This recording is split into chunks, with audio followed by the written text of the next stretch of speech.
US లో doctor గా స్థిరపడాలని అనుకుంటున్నారా? అయితే అతి తక్కువ ఖర్చుతో ఎగ్ ప్లస్ తో సాకారం చేసుకోండి.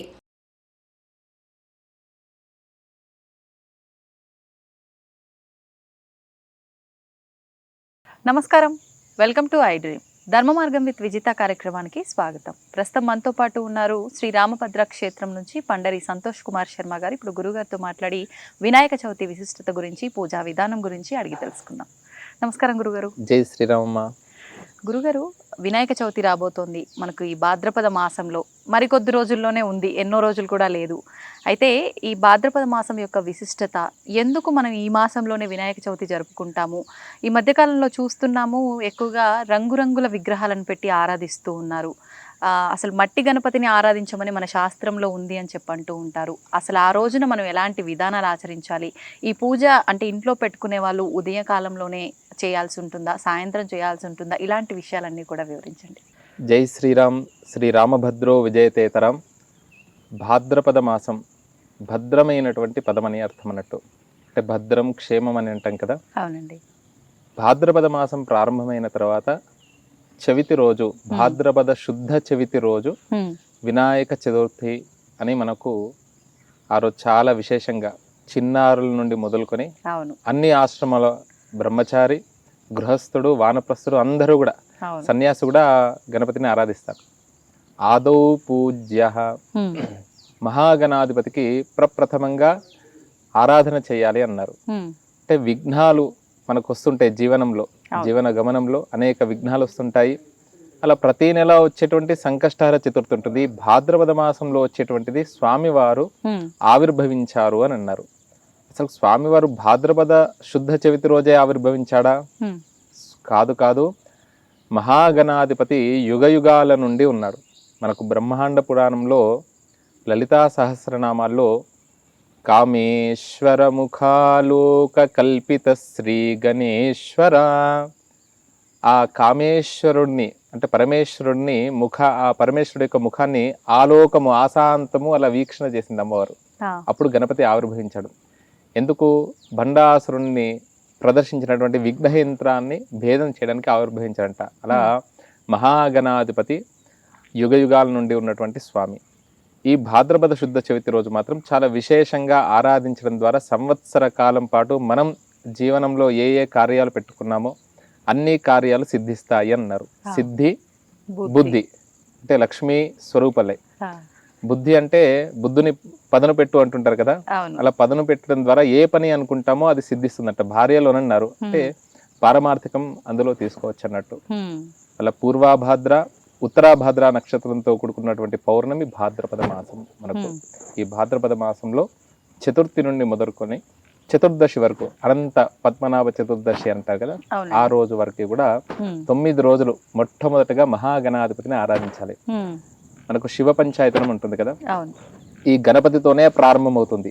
5గురు దేవతలు ఈ నెలంతా కూడా గణపతిని. తర్వాత వచ్చేటువంటిది ఆశ్వీజ మాసం, అమ్మవారిని. కార్తీక మాసం అంతా కూడా శివయ్య పరమేశ్వరుడు. తర్వాత మాసానాం మార్గశీర్షోహం, మాసాలలో మార్గశిర మాసాన్ని నేనే అని అంటాడు మహావిష్ణువు. తర్వాత సూర్యుడు. ఇలా పంచాయతన ఆరాధన అనేటువంటిది శంకర భగవత్పాదుల వారు మనకు చెప్పారు. అందులో మొదటగా ఈ గణపతితోనే ప్రారంభం అవుతుంది. అంటే తొలి పూజలు ఆయనకే ప్రారంభం అన్నట్టు, వీటిల్లో కూడా ముందుగా ఆయనతోటే ప్రారంభం అవుతున్నాయి. ఓకే, మరి ఇప్పుడు విగ్రహాల విషయానికి వస్తే గురుగారు, మట్టి విగ్రహాలనే పూజించాలి, అదే ప్రధానం అన్నారు. అయితే ఇప్పుడు చూస్తుంటే అలా కాదు, రకరకాల రంగురంగుల విగ్రహాలు, ఒక రకంగా పర్యావరణాన్ని కలుషితం చేసే విధంగా ఉండే విగ్రహాలు. మళ్ళీ మనం చూసుకుంటే విగ్రహారాధన చేస్తున్నప్పటికీ పసుపు గణపతిని కూడా ఆరాధించిన తర్వాత విగ్రహ ఆరాధన చెయ్యాలా? ఇలాంటి సందేహాలు కూడా ఉన్నాయి. ఒకసారి వాటి గురించి కూడా వివరణ. తప్పకుండా. వరసిద్ధి వినాయక వ్రతకల్పంలో ప్రథమంగా సంకల్పం చేసుకున్న తర్వాత త్రికాలంలో, ఇంతకుముందు మీరు ప్రశ్న ఉదయం చేయవచ్చా, మధ్యాహ్నం చేయవచ్చా, సాయంకాలమా, అసలు త్రికాల పూజ చెప్పారు. గానాపత్యంలో ఉండేటువంటి వారు 3 కాలాల యందు 9 రోజులు ఆరాధన చేస్తుంటారు. మరలా మామూలుగా భక్తజనులు ఏంటిదంటే, ఆయన గణపతికి ఏంటిదంటే ఒక బెల్లం ముక్క పెట్టినా, ఒక గరిక సమర్పించిన, అటుకులు, బెల్లము ఇవన్నీ పెట్టినా కూడా సంతుష్టించి అనుగ్రహిస్తాడంట. అలా మహాగణాధిపతిని ఉదయము చేయవచ్చు, మాధ్యానికం అపరాహ్నం అంటే మనకు అభిజిత్ ముహూర్తం అని అంటారు, ఆ సమయంలో కూడా చేయవచ్చు. ఓకే. సాయంకాలం కూడా గోధూళి ముహూర్తం అంటున్నారు, గువ్వలు వస్తుంటే ధూళి వచ్చేటువంటి సమయం. 3 కాలాల్లో ఏ కాలమైనా కూడా చేయవచ్చును. ఇంట్లో చేసుకొని సాయంకాలం పూట, ఇంతకుముందు స్వాతంత్రం మనకు వచ్చే ఆ సమయంలో అందరినీ కూడా ఏకీకృతం చేయాలని బాలగంగాధర్ తిలక్ గారు అసలు ప్రమాణం కూడా గణపతిది ఈ చేతి ఎంత ప్రమాణం ఉందో అంతే పెట్టాలండి సైజు. అంత కాకుంటే కలియుగంలో మానవులు 6 feet 5 feet ఉంటారు కదా, అంతవరకు తీసుకోవచ్చు. అంటే అది ఏంటిదంటే ఒక మండపాలు పెట్టి అందరినీ కూడా ఒక సమాయత్తం చేసి కూర్చుని పెట్టేసి స్వాతంత్రం రావడానికి ఇది ఒక ప్రవేశపెట్టినటువంటి గొప్ప విషయం. ఇది కూడా ఒక ఐక్యతకు గొప్ప నిదర్శనం. అలా మాధ్యానికం ఉదయం పూట ఇంట్లో చేసుకుని సాయంకాలం పూట ఎక్కడెక్కడ ఉన్నదో ఇదంతా కూడా ఒక ఐక్యతకు, ఒక కుటుంబం వసుదైవ కుటుంబానికి నిదర్శనం అన్నట్టు అలా చేసుకోవచ్చు. అలా మట్టితోని మాత్రమే చేయాలి. మృత్తికే హనమే పాపం యన్మయా దుష్కృతం కృతం అని కొన్ని మంత్రాలు ఉన్నాయి. ఆ మట్టితోని వినాయకుడిని చేసి మనము ఎక్కడ పడితే అక్కడ అన్ని పత్రాలు తెస్తున్నాం. ఏ పత్రంతో పడితే అసలు విధానం ఏమిటి అంటే, ఈ వర్షాలు పడిన తర్వాత సహజ సిద్ధంగా గరిక వస్తుందండి, దూర్వా అంటాం. అంటే ఒకటి కాదు 2 దూర్వా అంటే 2 విధానాలుగా మనకు 2 కొసలుగా వస్తుంది అన్నట్టు. సహస్రపరం అంతే. అంటే మనం విత్తన ఇప్పుడు గరిక ఎక్కడైనా పెరుగుతుంది, అది ఆయనకు చాలా ఇష్టం. 21 దూర్వాంకురాలు 21 గరికతోనే ఆయనకు పూజ చేస్తే ఆయన సంతుష్టుడై అనుగ్రహిస్తాడంట. సహస్రపరమాదేవి శతమూల శతాంకుర సర్వగుం హరతు మే పాపం. మనకు అంతా బాగున్నా కూడా అప్పుడప్పుడు నాకేమైందో ఇలాంటి కొన్ని భయాలు వస్తుంటాయి. దూర్వా దుస్వప్న నాశిని. నిజంగానే అండి, ఏమీ అవసరం లేదు. ఆ దూర్వా యుగ్మాన్ని తీసుకొని 21 పత్రాలని మనకి ఏం పత్రి దొరుకుంటే ఆ దూర్వా యుగ్మాలని గణపతికి మృత్తి అంటే మట్టి గణపతికి పెట్టడం ద్వారా ఆయన అనుగ్రహిస్తాడంట. తర్వాత చూతపత్రం మనం చూస్తున్న మామిడి పత్రాలు కానివ్వండి, ఇవన్నీ కూడా మామిడి ఆకు, బిల్వం, ఈరోజు షుగర్, ఇవన్నీ కూడా ఎంతో సైంటిఫిక్ గా అందులో చెప్పారు. ఆరోగ్యానికి సంబంధించినటువంటి పత్రాలు. అవి స్వయంగా వెళ్ళి మనం తెంపుకొచ్చుకోవాలి. ఉదయం అంతా కూడా ఆ చెట్టు దగ్గరికి వెళ్ళి ఆ చెట్టు తత్వాన్ని, ఇంతకుముందు రావి చెట్టు దగ్గరికి వెళ్తాం, చలపత్రం అని అనుకున్నాం. చలపత్రం అంటే జీవితం కూడా చలమైనటువంటిదే, అందుకనే తొందరపడకు, ప్రశాంతంగా జీవించు, హాయిగా ఉండు అని ఒక్కొక్క చెట్టు దగ్గరికి వెళ్తే ఆ వృక్షతత్వం మనకు కూడా తెలుస్తుంది అన్నట్టు. అలా అశ్వత్థ పత్రం అని, రేగు పత్రం, గొంతు సంబంధమైనటువంటి సమస్యలు ఉంటే రేగు పండ్లు తినమని అంటుంటారు, అలా రేగు పత్రము. ఇలా అనేక 21 రకాల పత్రాలు, పత్రి పూజ చాలా విశేషం. మట్టితోని మాత్రమే చేయాలి. ఎందుకంటే ఆకాశాత్ వాయు వాయోరగ్ని అగ్నేరాప ఆపః పృథివ్యాం పృథివీ ఓషధేహ ఓషధీభ్యో అన్నమని మనకు వేదంలో చెప్పిన విధానంగా ఈ మట్టి మృత్తి ఏదైతే ఉందో ఇది జలంలో మాత్రమే మనం నిమజ్జనోత్సవం చేయడం. అలా నీరు కూడా ఏంటిదంటే బాగా వర్షాలు పడి ఆ నీటిలో ఈ పత్రాలు ఇవన్నీ కూడా వేయడం ద్వారా నీరు శుభ్రంగా అవుతుంది అనేటువంటి ఒక విషయం కూడా. తర్వాత చెరువును తోడినట్టు అవుతుంది. మనం ఊర్లలో చెరువులు ఉంటుండే కదండి, ఆ మట్టి తీసుకుని వచ్చి ఆ మట్టితో వినాయకుడిని చేసుకోవడం చాలా విశేషం అన్నట్టు. ఓకే. అయితే గురుగారు, ఇప్పుడు ఈ నిమజ్జన విషయంలో కూడా చాలా సందేహాలు, ప్రసాదం విషయంలో చాలా సందేహాలు. అంటే వినాయకుడికి ఆవిరిపైన వండినవి మాత్రమే నివేదించాలి అంటుంటారు, కానీ రకరకాలుగా నివేదిస్తూనే ఉంటారు. మరి వాటిల్లో కూడా నియమాలు ఏమైనా పాటించాలా? సహజ సిద్ధంగా మనం ఏది ఇచ్చినా కూడా మోదకం అంటే ఇష్టం అండి గణపతికి. ముదాకరాత్త మోదకం సదా విముక్తి సాధకం. ఆ మోదకం అంటే మనకు వృత్తాకాలంలో రౌండ్గా ఉంటాయి. లడ్డూకములు ఇష్టం చాలా, ఉండ్రాళ్ళు ఇష్టము. అలా ఆవిరిపైన చేసినటువంటివి ఏది ఇచ్చినా కూడా నేను తీసుకుంటాండి. చివరికి అటుకులు, బెల్లము, చిన్నగా మిశ్రి, ఏది సహజ సిద్ధంగా పండ్లు పెట్టినా కూడా నేను తీసుకుంటాడు. ఏం చేస్తుందండి, అది నాకేమైనా వండిన పదార్థమే కావాలంటారా? గజస్వరూపం కదా. అగజానన పద్మార్కం గజానన మహర్నిశం అనేకదంతం అని. అనేకదంతం కాదండి, అనేకదం తం భక్తానాం ఏకదంతం ఉపాస్మహే. అంటే అగజానన అంటే గజము యొక్క ముఖమున్నది అంటున్నారు, గజము యొక్క ముఖము లేనటువంటిది అని అంటున్నారు. అర్థం ఏమిటి అంటే అగ అంటే హిమవంతుడు అని అర్థం అన్నట్టు. అగ జానన అంటే హిమవంతుడి యొక్క పుత్రిక పార్వతీదేవి. పార్వతీదేవి పుత్రుడు ఎవరండి? గజాననుడు. గజాననం అహర్నిశం. ఆయనను అహర్నిశం, గజము యొక్క ముఖం కలిగినటువంటి స్వామి, నిన్ను అహర్నిశం ఎల్లవేళలా నిన్ను స్మరిస్తున్నాము. ఎవరి ముఖాన్ని చూస్తే మనకు సంతోషం కలుగుతుందో, ఎవరి ముఖాన్ని చూస్తే ఆనందం కలుగుతుందో, చిన్న పిల్లవారైనా పెద్ద గణపతిని చూస్తే ఏం చేస్తాం? ఒకసారి 2 చేతులు జోడించి నమస్కారం చేస్తాం కదా. ఏనుగులు వస్తుంటాయి, తిరుమలలో మాడవీధుల్లో చూస్తుంటాం, చూడగానే ఒకసారి ఆనందం అవుతుంది. ఆ స్వామి వారి కంటే ముందుగా వాటి దగ్గరికి వెళ్తూ ఉంటాము. అట్లా గజానన మహర్నిశం అనేకదం ఈ విశ్వంలో ఉండేటువంటి చరాచర జగత్తులు అన్ని ప్రాణుల్ని కూడా రక్షిస్తుంటారంట. అనేకదం తం భక్తానాం, అలాంటి స్వామివారిని ఏకదంతముపాస్మహే, ఆయనకు ఒకటే దంతం ఉంటుందండి, అనేక దంతాలు ఉంటాయి. ఒక దంతాన్ని మహాభారతానికి వ్యాస భగవానుడు నాకు కలం కావాలి అన్న సందర్భంలో ఆగకుండా రాసేటువంటి కలం ఏది అని అంటే ఆయన కలాన్ని, ఆయన యొక్క దంతాన్ని త్యాగం చేశాడు. అలా త్యాగానికి సంకేతం గణాధిపతి. ఆ స్వామివారిని ఒక్క గం గణపతయే నమః అనే నామం చేసినా సరే, లేకపోతే 16 నామాలు ఉన్నాయి, వచ్చినటువంటి వాళ్ళు 16 నామాలు చేసినా సరే, లేదు 2 చేతులు జోడించి ఏమీ రావు స్వామి అని బింగిల్ తీసినా అన్నిటికీ కూడా ఆయన సంతృప్తి పడతాడంట, ఆనందపడతాడంట. కలౌ కపి వినాయక, కలియుగంలో ఆంజనేయ స్వామి ఇలాను, వినాయకుడు కూడా అలానే.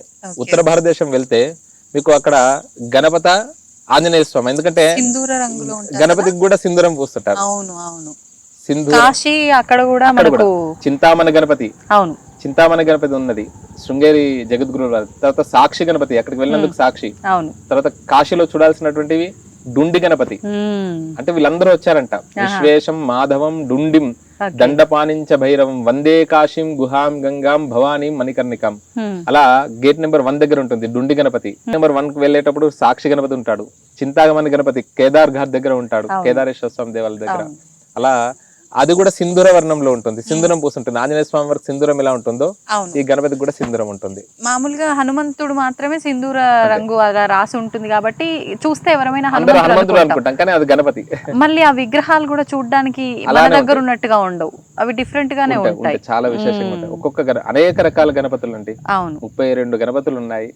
అలా విజయ గణపతి, సిద్ధి గణపతి, బుద్ధి గణపతి, లక్ష్మీ గణపతి. ఆ గణపతిని ఆరాధిస్తే లక్ష్మి కావాలనుకునే వారికి లక్ష్మి, విద్య కావాలని, అందుకని పుస్తకాలు కూడా గణపతి దగ్గర పెట్టి పూజిస్తూ ఉంటారు. ఆ రోజు వినాయక చవితి రోజు చాలా విశేషంగా అందులో ఒక 5 కథలు ప్రధానంగా చెప్తారు.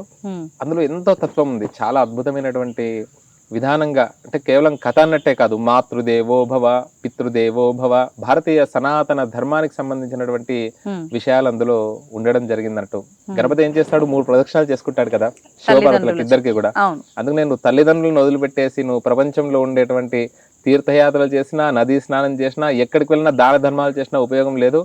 ప్రప్రథమంగా మాతృదేవో భవ, పితృదేవో భవ, ఆచార్య దేవో భవ, భూషట్కేన ప్రదక్షిణ కాశీ యాత్రయుతేన చ సేతు స్నాన శతేర్యశ్చ తత్ఫలం మాతృవందతే అనేటువంటి ఒక కథ మనకు చెప్తుంది. అలా శమంతకోపాఖ్యానం అని ఉంటుంది, తప్పకుండా వినాల్సినటువంటిది. ఆఖ్యానం అంటే కథ, ఉపాఖ్యానము అంటే చిన్న చిన్న కథలు అని అర్థం అన్నట్టు. అంటే సంపద ఉండాలి అంటే ఏం చేయాలి, శుచి శుభ్రం. అంటే ఆ సూర్యుడు భగవాన్ గురించి సత్రాజిత్తు తపస్సు చేస్తాడు. ఆ మణి చేయడప్పుడు చెప్తాడు, నువ్వు శుచిగా శుభ్రంగా ఉంటే మాత్రమే నీ దగ్గర సంపద ఉంటుంది, అంటే మనీ ఉంటుంది. శుచిగా శుభ్రంగా లేనటువంటి వారి దగ్గర మనీ అనేటువంటిది చాలా, మనీ అంటే సంపద అనేటువంటిది చాలా కష్టం అని అంటారు. అందుకనే సత్రాజిత్తు ఇక్కడికి రాగానే శ్రీకృష్ణ పరమాత్మ అడగగానే వెంటనే ఏం చేస్తాడు, అమ్మో ఈయన అనేక మాయాలోలుడు, ఆయనకేమవసరం అండి, కస్తూరి తిలకం లలాట ఫలకే వక్షస్థలే కౌస్తుభం, ఆయనే అనేక మనులు ఉన్నాయి, ఆయనకి ఈ మనీతో అవసరమా అంటే ఒక రాజు దగ్గర ఉంటే క్షేమం అని అడుగుతా. అడగంగానే సత్రాజిత్తు ఏం చేస్తాడంటే అతన్ని నమ్మక మనసులో కొంత కల్మషం వచ్చింది కదా, తన సోదరుడైనటువంటి ప్రసేనజిత్తుకి ఇచ్చాడు. ప్రసేనజిత్తు అరణ్యానికి వెళ్తాడు. సరిగ్గా కాళ్ళు కడుక్కోకపోవడం ద్వారా, చేతులు కడుక్కోకపోవడం ద్వారా శుచి శుభ్రత పోతుంది. అలా సింహం ఈ ప్రసేనజిత్తును సంహరించడం ద్వారా దానికి కూడా ఆ దోషం వచ్చింది. వెంటనే జాంబవంతుడి యొక్క గుహలోకి వెళ్ళింది సింహం. జాంబవంతుడు ఈ సింహాన్ని చూసి ఆ మణి చాలా మెరుస్తుంది అన్నట్టు ఆ సింహాన్ని సంహరించి వెంటనే ఆ మణిని తీసుకున్నాడు. శ్రీకృష్ణ పరమాత్మ అలా క్షీరాన్ని వెండి గిన్నెలు తీసుకుంటూ ఉండగా చంద్రుడిని చూస్తాడు. మనకు భాద్రపద శుద్ధ చవితి రోజు చంద్రుడిని చూడొద్దంటారు, నీలాపనిందలు కలుగుతాయని. పార్వతీదేవి గణపతికి సంబంధించినటువంటి కథ అందరికి ముందు ఉండేటువంటి కథలు ఇవన్నీ కూడా 5 కథలు ప్రధానంగా. శమంతకోపాఖ్యానం చాలా ముఖ్యం అన్నట్టు. అలా ఆ చంద్రుడిని చూడగానే ఏం నింద కలుగుతుందో అనుకుంటాడు. అంత లోపలనే ఈ నింద 2 నిందలు వేసి అన్నట్టు చంపాడు. తర్వాత మనని తీసుకెళ్ళి ఏం చేయాలని అర్థం కాకుండా వెళ్ళగా నెమ్మదిగా ఆ ప్రసేనజిత్తు వెళ్ళినటువంటి మార్గంలో వెళ్ళాడు అరణ్యానికి. ఆ సింహం అడుగుజాడల మార్గంలోకి వెళ్ళాడు. జాంబవంతుడి యొక్క గుహలోకి వెళ్ళాడు. జాంబవంతుడిని సంహరించాడు. అప్పుడు జాంబవంతుడితో మల్ల యుద్ధం చేస్తుంటే పుంసాం మోహన రూపాయ పుణ్యశ్లోకాయ మంగళం. రామావతారంలో జాంబవంతుడు అంటే సప్త చిరంజీవులు కాకుండా ఈ జాంబవంతుడు, హనుమంతుడు, విభూషణుడు ఇప్పటికీ ఉన్నారు. ఎక్కడెక్కడ రామనామం జరిగితే హనుమంతుడు అక్కడక్కడ దర్శనమిస్తాడంట. అలా జాంబవంతుడు కూడా చిరంజీవుల్లో ఒకడు. ఆ విధానంగా వెంటనే ఇతను త్రేతాయుగంలో రామచంద్రుడు, అప్పుడు అతన్ని స్పృశిద్దామని ఉండే అవకాశం లేదు. ఈ ద్వాపర యుగంలో శ్రీకృష్ణ పరమాత్మగా నాకు అవకాశం ఇచ్చిందని ఆ మణితో సహా జాంబవతిని ఇచ్చిండు. సత్రాజిత్తు దగ్గరికి వెళ్ళేసి ఆ మణిని ఇవ్వగానే అతను చేసుకున్నటువంటి పొరపాటుకి నిందకి ప్రాయశ్చిత్తపడి సత్రాజిత్తు తన కుమార్తె అయినటువంటి సత్యభామని ఇచ్చి వివాహం చేయడము. మళ్ళా శ్రీకృష్ణ పరమాత్మ నీకే భగవంతుడికే ఇలా నీలాప నింద కలిగింది, మరలా మాలాంటి సామాన్యులు ఎలా అని అంటే అప్పుడు ఈ శమంత కోపాఖ్యానం ఎవరైతే విని అక్షతలు శిరస్సు మీద వేసుకుంటారో, ఈ 5 కథలు మిగతా అన్ని విన్నా వినుకున్నా ఈ శమంత కోపాఖ్యానం భాగవతంలో ఉంది, ఎవరైతే శిరస్సు మీద వేసుకుంటారో వారికి ఈ నీలాప నిందలు రావు అని చెప్పినటువంటి అంశం. అలా ఆ కథ తప్పకుండా వినాలి. నిమజ్జనోత్సవం కూడా త్రయాన్నికం అంటే 3 రోజులకు చేయొచ్చు, 5 రోజులకు చేయొచ్చు, 9 రోజులు గానాపత్యం ఇలాంటి ఉపాసన చేసేవాళ్ళు అలా 9 రోజులు కూడా చేస్తూ ఉంటారు. గురుగారు, మామూలుగా కొంతమంది అంటే మండపాల్లో ఈ మధ్య కాలంలో అంటే ఒకేసారి అన్ని నిమజ్జనానికి తీయటం వల్ల ఇబ్బందులు అవుతాయని చెప్పి కూడా కొన్ని రోజులు కొన్ని అని అట్లా తీస్తున్నారు. కొన్ని సందర్భాల్లో కొన్ని ఊర్లలో 21 రోజులకి నిమజ్జనం చేసే వాళ్ళు ఉన్నారు, 13, 11కు చేసే వాళ్ళు ఉన్నారు. కానీ ఈసారి మనకు చంద్రగ్రహణం కూడా వచ్చింది కాబట్టి గ్రహణం తర్వాత వినాయకుడిని ఉంచటం అనేది కరెక్ట్ పద్ధతేనా, లేదు అంటే 9 రోజులకే నిమజ్జనం చేయడమే ఉత్తమమా? దాని 9 రోజులకు మాత్రమే నిమజ్జన చేయాలండి. అంటే అమ్మవారి నవరాత్రులు ఏంటంటే ముందుగా 3 రోజుల ముందు చేస్తుంటారు. కానీ గణపతి నవరాత్రులు ఏంటంటే 3 రోజులకు 5 రోజులకు తప్పకుండా 9 రోజులు కాగానే చతుర్దశి రోజు నిమజ్జనోత్సవం చేయాల్సిందే. చతుర్దశి తర్వాత చేయకూడదు. ఎందుకంటే మరలా గ్రహణము అసలు సంప్రదాయం లేదు, పద్ధతి లేదు. మామూలుగానే 9 రోజులకే నిమజ్జనము, కానీ ఏదో మనం అలా ఉంచుతున్నాం పరిస్థితులను బట్టి. కానీ పరిస్థితులు కాదు, అసలు ముందు నుండే ఒక ప్లాన్ చేసుకుని ప్రభుత్వం గాని తర్వాత ఆ వినాయకులను పెట్టేటువంటి వారు గాని ముందుగానే ఆలోచన చేసి, శాస్త్రం అంటేనే శాసించేటువంటిది, శాస్త్రం ఎలా చెప్పిందో ఆ విధానంగా చేయడం ద్వారా లోకము కూడా క్షేమంగా ఉంటుంది. ఇప్పుడు మీరు అన్నట్టుగా 3-5 రోజుల్లో శుక్ర మంగళవారాలు గనక వచ్చినట్లయితే ఆ రోజున తీయొచ్చు అంటారా, లేదంటే ఎలా చేయొచ్చు అంటారు? 3 రోజులు తీయవచ్చమ్మా, దానికి ఏమీ లేదు. 3 రాత్రులు నిండితే చాలంతే. యథాస్థానం ప్రవేశయామి శోభనార్థే క్షేమాయ పునః ఆగమనాయ అని చెప్తుంటారు కదా. కాబట్టి అన్ని లక్ష్మీ వారాలే, అన్ని జయవారాలే. ఓకే, మరి ఇప్పుడు పసుపు గణపతిని ఆరాధించాల్సిందేనా ఖచ్చితంగా? తప్పకుండా. ఈ మట్టి గణపతి కంటే ముందుగా పార్వతీదేవి చేసినటువంటి విధానం అన్నట్టు తన యొక్క శరీరం నుండి వచ్చేటువంటి ఏదైతే మృతి ఉంటుందో ఆ మట్టితోనే ఒక బాలుడిని చేసింది. తప్పకుండా అందుకనే ప్రతి పూజకు కూడా పసుపు గణపతిని చేయండి ఏ పూజ చేయరాదు. దాన్నే గణేశాంబికాభ్యాం నమః అంటుంటారు. అంటే గణపతితో సహా అమ్మవారిని కూడా స్మరించడం. సంతోషం గురుగారు, చాలా చక్కగా వివరించారు వినాయక చవితి విశిష్టతని, పూజా విధానాన్ని. ధన్యవాదాలు. జై శ్రీరామ. చాలా ధన్యవాదాలు.